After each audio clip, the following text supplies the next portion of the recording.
Hello दोस्तों, मैं हूं कृष्णदेव। और सबसे पहले तो बहुत बहुत थैंक यू कि आप सभी लोगों ने मेरी 8वें वेतन वाली वीडियो देखी और उसको अप्रिशिएट किया। मैं आप सभी लोगों का बहुत बहुत थैंकफुल हूं। आई होप आप सभी लोग अच्छे होंगे। आज मैं आप सभी लोगों के सामने एक और वीडियो लेके आया हूं और ये वीडियो है भारत और पाकिस्तान के रिलेशन के बारे में। जैसा कि आप सभी लोगों को पता है कि अभी रिसेंटली पाकिस्तान ने बेसरन घाटी पे दोबारा से हमला किया है। 27 मासूम लोगों की जान चली गई है उसमें। ऐसा पहली बार नहीं हुआ है कि पाकिस्तान ने भारत के ऊपर कोई ऐसा आक्रमण किया है, कोई ऐसा टेररिज्म का अटैक किया है, टेररिस्ट अटैक किया है। ऐसा पहली बार नहीं हुआ है। इससे पहले भी पाकिस्तान ने भारत के ऊपर 2008 में, 2016 में, 2019 में, 2001 में दुनिया भर के टेररिस्ट अटैक करे हैं। तो उसकी 1000 कट पॉलिसी क्या है भारत के लिए, उसके बारे में हम इसमें बात करेंगे। उसके अलावा हम ये बात करेंगे कि भारत और पाकिस्तान का जो पार्टीशन हुआ था, क्या उसमें सिर्फ भारत और पाकिस्तान ही जिम्मेदार थे या फिर वो एक सोची समझी साजिश थी ब्रिटिशर्स की।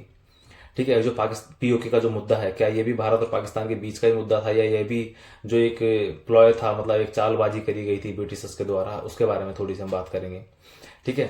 उसके अलावा हम इस वीडियो में बात करेंगे जितने भी भारत और पाकिस्तान के बीच में वॉर हुए हैं और उन वॉर के बाद जितने भी एग्रीमेंट्स हुए हैं, तो उन एग्रीमेंट में क्या क्या लिखा हुआ है, कौन कौन सी पाकिस्तान के टेररिस्ट एजेंसियां हैं, टेररिस्ट ग्रुप हैं जो डिफरेंट टाइप के टेररिज्म जो हुए हैं इंडिया में, उनके लिए रिस्पॉन्सिबल हैं, कैसे वो फंड करते हैं, क्या करते हैं, उसके बारे में थोड़ी सी हम बात करेंगे। और साथ ही में हम बात करेंगे अभी भी पॉइंट ऑफ कंसर्न भारत के लिए क्या क्या, कौन कौन से पॉइंट है पाकिस्तान की तरफ से जो अभी भी पॉइंट ऑफ कंसर्न भारत के लिए बने हुए हैं। जैसे कि सरक्रीक वाला जो हो गया, पीओके का तो मुद्दा है ही बहुत लंबा। उसके अलावा इन्होंने अभी कुछ एक पार्ट था 1963 में जो चाइना को गिफ्ट कर दिया था, तो वो है तो इंडिया का पार्ट, लिया हुआ है पाकिस्तान ने जबरदस्ती पीओके के अंडर में, और वो पीओके के अंडर का पार्ट भी इन्होंने चाइना को गिफ्ट कर दिया है। तो इस हद तक पाकिस्तान ने जो है चाल चाल या जो ट्रैप इसको समझ लो बुना हुआ है भारत के लिए। तो उससे रिलेटेड हम इस वीडियो में बात करेंगे। तो आई होप आप लोगों को वीडियो अच्छी लगेगी। So let's start.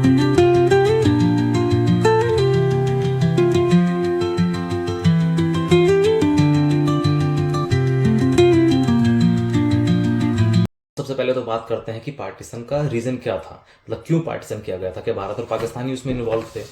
तो देखते हैं, अगर भारत और पाकिस्तान का सेपरेशन नहीं होता तो अभी भी जो हमारा ईस्ट पाकिस्तान है, मतलब जो बांग्लादेश है, और जो हमारा वेस्ट पाकिस्तान है, मतलब जो एक्चुअल अभी पाकिस्तान है, अगर वो इंडिया का ही पार्ट होता तो इंडिया का कितना बड़ा होता है, ये सारा सारा एरिया इंडिया के अंडर में होता। तो उससे क्या नुकसान हो रहा था ब्रिटिशर्स को, तो देखिए, अगर पाकिस्तान भी इंडिया का पार्ट होता तो इजीली भारत जो है अफगानिस्तान को एक्सेस कर सकता था, ईरान को एक्सेस कर सकता था, गल्फ कंट्रीज को एक्सेस कर सकता था, उज्बेकिस्तान, ठीक है, और ईरान हो गया, कजाकिस्तान हो गया, इन सबको एक्सेस कर सकता था इजीली।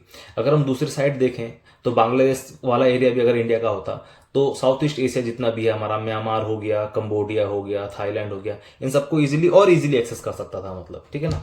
तो भारत की इकोनॉमी क्या होती, और भी जबरदस्त होती, और भी भारत ग्रो करता। और ये कभी भी ब्रिटिशर्स चाहते नहीं थे कि भारत ग्रो करे, उनका तो पहले से ही था ये। ठीक है, तो पहला रीजन तो ये था भारत और पाकिस्तान का सेपरेशन करने का। मतलब जिन्ना जी की वजह से या फिर भारत के प्रधानमंत्री जी की वजह से ये सिर्फ नहीं हुआ था। इसमें जो मेन था, जो आग लगाई गई थी, ये ब्रिटिशर्स ने ही लगाई थी उस टाइम पे। ठीक है, पहला रीजन तो ये है। जैसा कि इजीली आप लोग मैप में देख सकते हैं कि पूरा पूरा एक्सेसिबिलिटी होती है इंडिया के पास। अगर पाकिस्तान होता, अभी अगर हम देखेंगे, अगर हमें अफगानिस्तान जाना है तो जा सकते हैं क्या इंडिया से? नहीं जा सकते हैं, डायरेक्ट नहीं जा सकते हैं ना, बाय वाया लैंड। कैसे नहीं जा सकते हैं? क्योंकि ऊपर वाला जो एरिया है ये तो पीओके के अंडर में आता है। ठीक है, ये तो पाकिस्तान ने ऑक्यूपाई करके रखा हुआ है, पाकिस्तान हमें एक्सेस देगा नहीं जाने के लिए, तो हम नहीं जा सकते हैं अभी, मतलब टोटल मिला के। तो इस वाले एरिया को, ईरान वाला, तेहरान वाला एरिया, हम डायरेक्ट ऐसे वाया लैंड नहीं जा सकते हैं।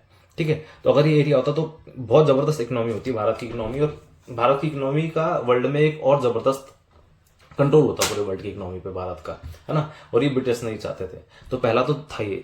दूसरा, मैं आपको बहुत इंटरेस्टिंग फैक्ट और एक और बताता हूँ। क्या हुआ था 1940 से लेकर 1945 तक जो पीएम थे ब्रिटिश के जो पीएम थे ब्रिटेन में, वो थे विंस्टन चर्चिल। अब वो 1945 में हालांकि हट गए थे, लेकिन उनका इन्फ्लुएंस अभी भी बाकी था।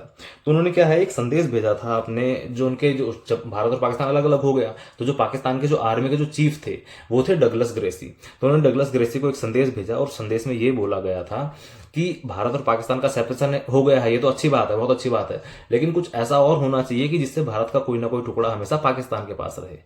ठीक है, तो ये सोची समझी हुई चाल थी, ये पहले से ही आग लगाई गई थी ब्रिटेन के द्वारा, ब्रिटिशर्स के द्वारा, कि कुछ ना कुछ ऐसा रहे जो इन दोनों के बीच में हमेशा दरार बनी रहे, भारत और पाकिस्तान के बीच में।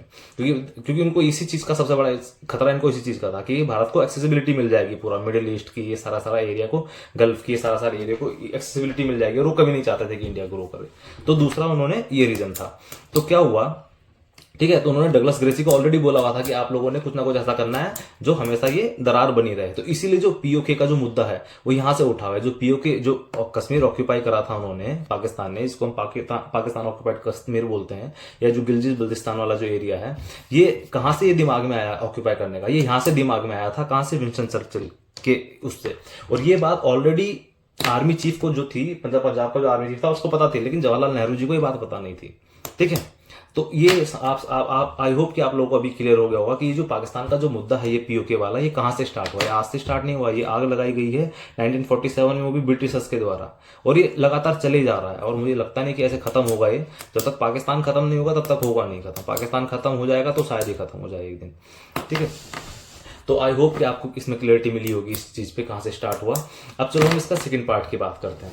तो क्या हुआ, जब 1947 से पहले आप सभी लोगों को पता है कि भारत ब्रिटेन के अंडर में था, गुलाम था भारत, है ना। तो भारत के कुछ जो स्टेट्स थे या प्रोविंस थे वो ब्रिटिश सरकार के डायरेक्ट अंडर में थे, ब्रिटिश के डायरेक्ट कंट्रोल में थे। ठीक है। और उनमें से भारत में ही भारत के कुछ स्टेट ऐसे थे जो जिसमें राजा राज कर रहे थे, वो उनको बोलते थे प्रिंसली स्टेट्स। ठीक है। और जो ब्रिटिश के अंडर में थे वो थे ब्रिटिश प्रोविंसेस। ठीक है। अब जब 1947 में भारत आजाद हो गया, भारत अलग हो गया, पाकिस्तान अलग हो गया, अब जो प्रिंसली स्टेट थे उनको ये ऑफर किया गया कि भाई अब आप लोगों की मर्जी है कि आपको किसके साइड जाना है। तो कुछ ने चूज करा कि वो लोग पाकिस्तान के साइड जाएंगे, तो पाकिस्तान के साइड चले गए। कुछ जो प्रिंसली स्टेट थे, जैसे कि हमारा कच्छ हो गया हमारा, ठीक है, जूनागढ़ हो गया, हैदराबाद हो गया, जम्मू कश्मीर हो गया, इन लोगों से पूछा गया कहाँ जाना है, तो इनमें से सबने बोल दिया कि चलो भाई इंडिया के साथ जाना है, तो इंडिया में चले गए। अब जम्मू कश्मीर से जब पूछा गया कि भाई, जम्मू कश्मीर भी प्रिंसली स्टेट था, तो जम्मू कश्मीर से पूछा गया कि भाई आपको किसके क्या ज्वाइन करना, पाकिस्तान आप ज्वाइन करेंगे या फिर इंडिपेंडेंट रहेंगे या फिर इंडिया को ज्वाइन करेंगे। तो उन्होंने बोला कि नहीं, हम तो क्या, हम किसी को ज्वाइन नहीं करेंगे, हम रहेंगे इंडिपेंडेंट। तो भाई ठीक है, इंडिया ने बोला कि चलो ठीक है, इंडिपेंडेंट रहो, कोई चक्कर नहीं है, तो इंडिपेंडेंट रहे। अब वो क्या, जो टेरिटरी थी जम्मू एंड कश्मीर की, ये राजा के अंडर में थी। अब वहां के जो लोग थे वो रखे थे बड़े परेशान राजा से। ठीक है। क्योंकि राजा ने एक तो टैक्स बहुत ज्यादा लगाए हुए थे, राजा की नीतियों से वो लोग क्या थे, परेशान थे। तो राजा के दो कमांडर थे हरि सिंह जी के, उन कमांडरों ने क्या करा, पाकिस्तान आर्मी के साथ मिलकर विद्रोह स्टार्ट कर दिया। और विद्रोह स्टार्ट किया तो उन्होंने क्या, पाकिस्तान की आर्मी को बुला लिया, जो हमारे एलओसी है उस एरिया से आगे तक उन्होंने बुला लिया। ठीक है। तो हरि सिंह जी डर गए। हरि सिंह जी आए पंडित जवाहरलाल नेहरू जी के पास, वो बोले कि ऐसा ऐसा करके मुझे प्रोटेक्शन दो। तो उन्होंने कहा ठीक है, आप एक काम करो, आप इंस्ट्रूमेंट ऑफ एक्सेशन साइन कर दो, जिससे कि आप ये सहमति दे दोगे कि जो पूरा पूरा जम्मू एंड कश्मीर है वो इंडिया में सम्मिलित होना चाहता है, मतलब इंडिया का पार्ट बनना चाहता है। ठीक है। इंडिया के अंडर में आना चाहता है, तो कर दो। तो ठीक है, हरि सिंह जी ने साइन कर दिया भाई।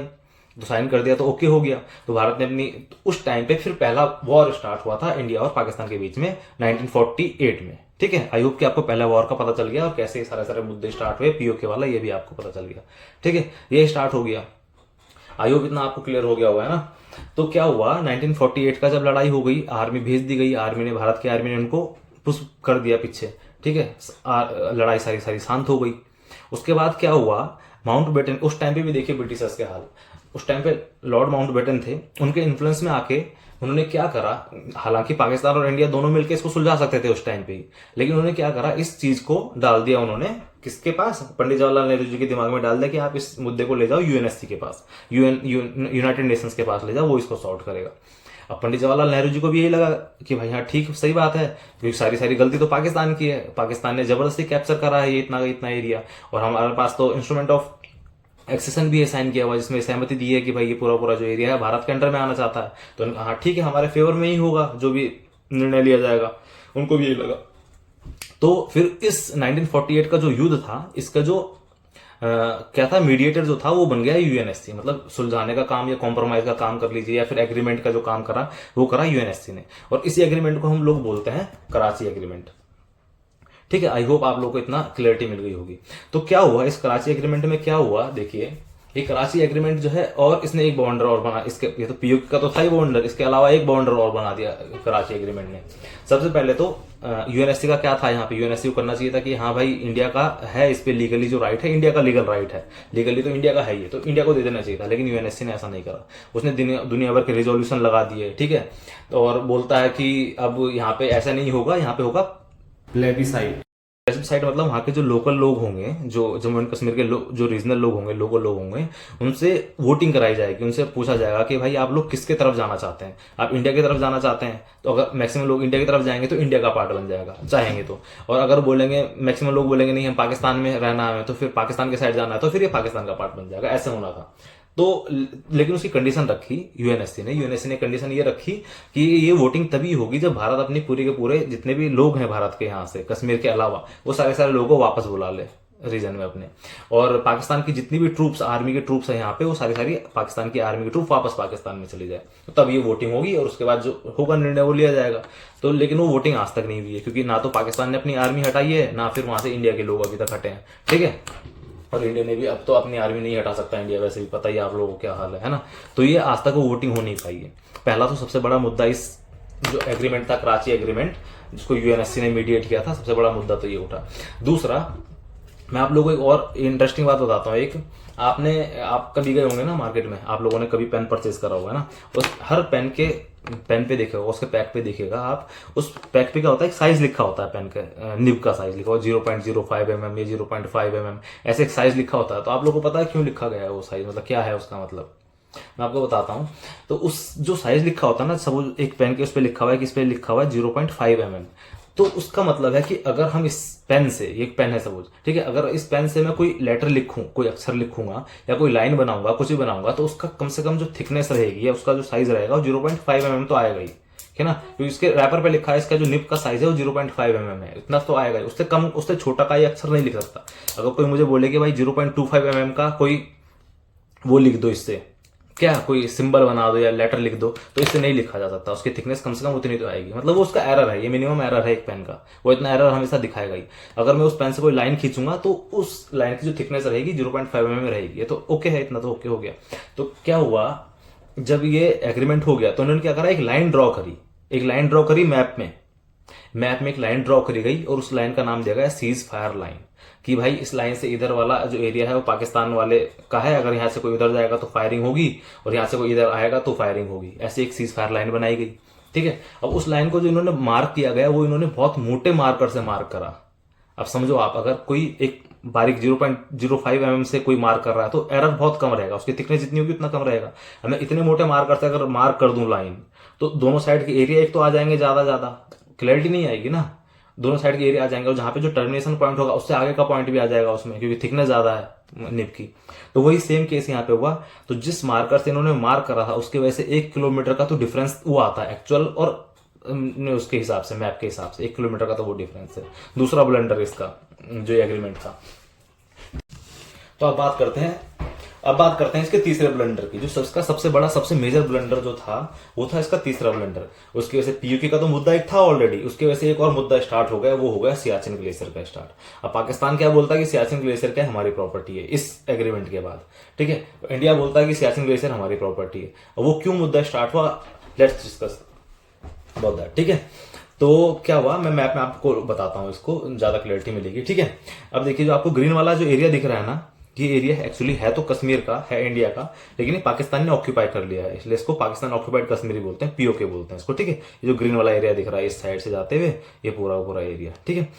तो ये जो लाइन है इस एग्रीमेंट जो 1949 में जो एग्रीमेंट, जो 1948 में जो वॉर हुआ था और 1949 में जो कराची एग्रीमेंट हुआ है, उस एग्रीमेंट में क्या लिखा हुआ है कि जो लाइन है उन्होंने एक सीज फायर लाइन बनाई, ठीक है। ये जो आउटर लाइन दिख रही है ना इस साइड, ईस्टर्न लाइन, ये जो लाइन है ये इन्होंने बनाई, ठीक है। और ये लाइन जो इन्होंने बनाई, ये बनाई इन्होंने इस पॉइंट तक, NJ 9842 पॉइंट तक इन्होंने ये लाइन बना दी, ओके है। पहले तो इतने मोटे स्केच से बनाई, वो एक लफड़ा, ठीक है, वो करा, प्लस भी साइड की बात करी, वो एक फालतू की बात, और फिर ये लाइन बनाई और NJ 9842 पॉइंट तक बना के क्यों छोड़ दी, इसको पूरा बना सकते थे ना, पूरा एंड तक देते, यहाँ देते, कुछ नहीं करा, यहाँ तक बनाई और उसके बाद लिख दिया कि अब इसके बाद जो ग्लेशियर्स हैं उसके नॉर्थ तक जो एरिया है वो सीज फायर लाइन के अंदर में आएगा, मतलब उससे उधर वाला एरिया जो है पाकिस्तान का हो गया, इधर वाला एरिया इंडिया का हो जाएगा। लेकिन यहीं पे क्यों छोड़ दिया इसको, ये यूएनएससी की बात कर रहा हूं मैं, यूएनएससी के पास दुनिया भर के सैंक्शन है। अभी भारत परमाणु बम बना रहा था उस टाइम पे, तो दुनिया भर के सैंक्शन लगा देते यूएनएससी ने इंडिया के ऊपर। यूएनएससी के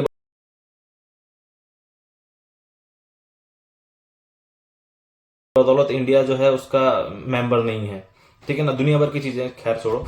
तो यूएनएससी मतलब कर सकता था, इजीली कर सकता था, लेकिन उसने करा नहीं, ठीक है। उन्होंने यहाँ पे इस पॉइंट को लाके NJ 9842 पे छोड़ दिया, ठीक है। और उसके बाद बोल दिया कि जो ग्लेशियर है उसके नॉर्थ साइड का जो एरिया रहेगा वो सीज फायर लाइन बनेगी उससे, ठीक है। तो अब क्या करता है पाकिस्तान, क्या क्लेम करता है पाकिस्तान, बोलता है इस NJ 9842 से लेके और जो काराकोरम पास है ये लाइन, इसका नॉर्थ वाला लाइन ये है, तो ये पूरा का पूरा एरिया जो है ये मेरा है, ये सीज फायर लाइन के इधर आ रहा है तो ये एरिया मेरा है। इंडिया क्या बोलता है, इस NJ9842 लाइन से एक रिज जा रहा है इस साइड को, ठीक है, इस साइड को साल्ट, उसको बोलते हैं साल्डोरो रिज। साल्डोरो रिज वाला जो है वो बोलता है कि जो साल्डोरो रिज वाला जो लाइन है, ये बोला था यूएनएससी ने कि जो साल्डोरो रिज वाला जो लाइन हो रहा है यहाँ से फॉलो करेंगे नॉर्थ वाली साइड को, तो ये जो एरिया रहेगा ये पाकिस्तान का रहेगा, मतलब ये पाकिस्तान की साइड आएगा, ये पीओके वाली साइड आएगा, ये मतलब सीज फायर लाइन के उस साइड आएगा, पाकिस्तान का तो है ही नहीं, ठीक है, उस साइड आएगा, ठीक है। तो ये जो इसके बीच का जो एरिया बचा ना, ये यही है सियाचिन ग्लेशियर, ठीक है, जो सबसे इंपॉर्टेंट पॉइंट है। एक तो सब लोगों को पता है कि सबसे हाईएस्ट पॉइंट है पूरे वर्ल्ड में, ठीक है। और ये जो पॉइंट है ना, ये तीनों का मतलब इधर से चाइना है इस साइड से पाकिस्तान है और इधर नीचे इंडिया है, ठीक है। तो तीनों का क्या है, ये पॉइंट बन रहा है, तो इसलिए भी इसके जो मैं बोलूँ इसकी इंपॉर्टेंस है बहुत ज्यादा है, क्योंकि तीनों पे कंट्रोल रख सकता है जो इंसान यहाँ पे होगा, ठीक है, वो तीनों पे मतलब मॉनिटर कर सकता है तीनों के तीनों साइड्स को, ठीक है। तो इंडिया ने ये वाला रीजन, पाकिस्तान बोलता है हमारा है, इंडिया बोलता है वाला रीजन हमारा है, और ये इसी रीजन में 1984 के टाइम पे ये लोग आ गए थे, पाकिस्तान के लोग, ठीक है, जहां से इंडिया ने इनको भगाया, 80% दोबारा से कैप्चर करा, ठीक है, इसी रीजन में आ गए थे। तो तब से ये वाला एक और मुद्दा स्टार्ट हो गया सियाचिन वाला। और मैं सियाचिन ग्लेशियर के बारे में एक और बहुत इंटरेस्टिंग फैक्ट आपको बताता हूँ। आपको क्या लगता है कि इंडिया का अंदर पर डे का कितना खर्चा आता होगा सियाचिन ग्लेशियर पे अपनी जो आर्मी है उसको रखने का? सोच से परे 7 से 8 करोड़ रुपए खर्चा आता है पर डे का। एक दिन का खर्चा आर्मी का यहाँ पे 7 से 8 करोड़ रुपए है। अब सोचो 7 से 8 करोड़ रुपए किसे बोलते हैं एक दिन का खर्चा। तो इंडिया ने बहुत बार बोला है कि अपनी आर्मी को हम क्या करते हैं, इस एरिया को डिमिलिटराइज कर देते हैं, मतलब इस एरिया से जितनी भी आर्मी, उस आर्मी को हम सारी आर्मी को हटा देते हैं यहाँ से। लेकिन हटाएंगे तब जब आप अपनी जो आर्मी है उसको एजीपीएल लाइन से पीछे, जब पाकिस्तान अपनी आर्मी को एजीपीएल लाइन से पीछे करेगा, एक्चुअल ग्राउंड पोजिशन लाइन जो एलओसी जो लाइन है ना, ये इससे थोड़ा पीछे होती है एजीपीएल लाइन। वो बोलता है कि जब आप इस लाइन से पीछे करोगे अपनी आर्मी को, उसके बाद हम यहाँ से हटाएंगे मिलिट्री को। लेकिन पाकिस्तान बोलता है पहले आप मिलिट्री हटाओ फिर उसके बाद हम पीछे करेंगे। अब भाई इंडिया बेवकूफ थोड़ी है, पहले की हरकतें देख चुका है इंडिया ऑलरेडी, कारगिल के टाइम पे देख चुका है 1999 के टाइम पे, ठीक है। तो इसलिए ये मुद्दा बना हुआ है और अभी भी आर्मी भारत की है, वहां पे रहती है, ठीक है। तो आई होप आप सभी लोगों को समझ में आ गया होगा। एक तो पीओके का जो मुद्दा है कैसे स्टार्ट हुआ, कैसे यहाँ पे ब्रिटिश ने अपना रोल प्ले करा था खतरनाक तरीके से, ठीक है, इसको करने के लिए। और फिर ये सियाचिन वाला मुद्दा कैसे 1949 में बन गया दोबारा से, वो भी कराची, वो भी यूएनएससी के होने के बावजूद भी ये मुद्दा बना हुआ है और अब इस पे भी वो क्लेम करता है पाकिस्तान अपना। इसके आगे आगे जैसे आप वीडियो में जाते रहोगे तो मैं आपको और बताऊंगा कि और भी क्या क्या फालतू की चीजें जो है पाकिस्तान क्लेम करता है। मतलब इतना चीप हरकतें, मैं बोलूं क्या बोलूं, मैं बता नहीं सकता, ठीक है। आई होप आप लोग सभी लोगों को ये समझ में आया होगा। और ये जो दिख रहा है आपको, ये सक्सगम वैली वाला जो दिख रहा है, ये डार्क ग्रीन वाला एरिया, ये एरिया भी पीओके का ही है। लेकिन ये एरिया क्या करा है चाइना ने, ये एरिया पाकिस्तान ने क्या करा है, चाइना को 1963 में गिफ्ट कर दिया है कि ये भाई ये एरिया, ये टेरिटरी आपकी है। अब सोचो, एरिया इंडिया का ऑक्यूपाई जबरदस्ती करा हुआ है पाकिस्तान ने और गिफ्ट कर दिया है उधर चाइना को। तो इसमें भी उसकी सोची समझी चाल है। उसको लग रहा है कि भाई ये एरिया अगर कभी वॉर हुआ, कभी कुछ हुआ, कभी इस एरिया को कैप्चर करने की बात आई तो चाइना भी आके लड़ेगा कि भाई ये एरिया तो मेरा है, समझ रहे हो। और इसी एरिया में से इन्होंने एक कॉरिडोर भी स्टार्ट कर दिया चाइना और पाकिस्तान ने। उसका नाम है CPEC, जो कम से कम 3000 किलोमीटर का कॉरिडोर है। उसके बारे में भी हम बात करेंगे वीडियो के एंड में। वो कॉरिडोर इधर से जा रहा है, कहां जा रहा है, वो सारा बात करेंगे। और उससे क्या इंडिया को सबसे बड़ा डिसएडवांटेज जो CPEC है उससे क्या होने वाला है, वो सारी बात करेंगे। और जो दिख रहा है आपको रेड वाला जो दिख रहा है, ये ऑलरेडी 1962 में चाइना ने कैप्चर करा हुआ है ये एरिया, अक्साई चीन वाला एरिया, ठीक है। तो ये भी क्या है, डिस्प्यूटेड लैंड है, और ये भी इधर वाला भी डिस्प्यूटेड लैंड है। तो अगर आप देखोगे तो इंडिया का जो एक्चुअल मैप है वो इससे ऐसे करके बनता है, जो दोनों साइड के जो कान है ना, ये दो, एक इधर से पाकिस्तान ने घेर के रखा हुआ है, एक इधर से चाइना ने घेर के रखा हुआ है, ठीक है। आई होप आप लोगों को क्लैरिटी मिली होगी। अब चलते हैं हम तीसरे टॉपिक पे।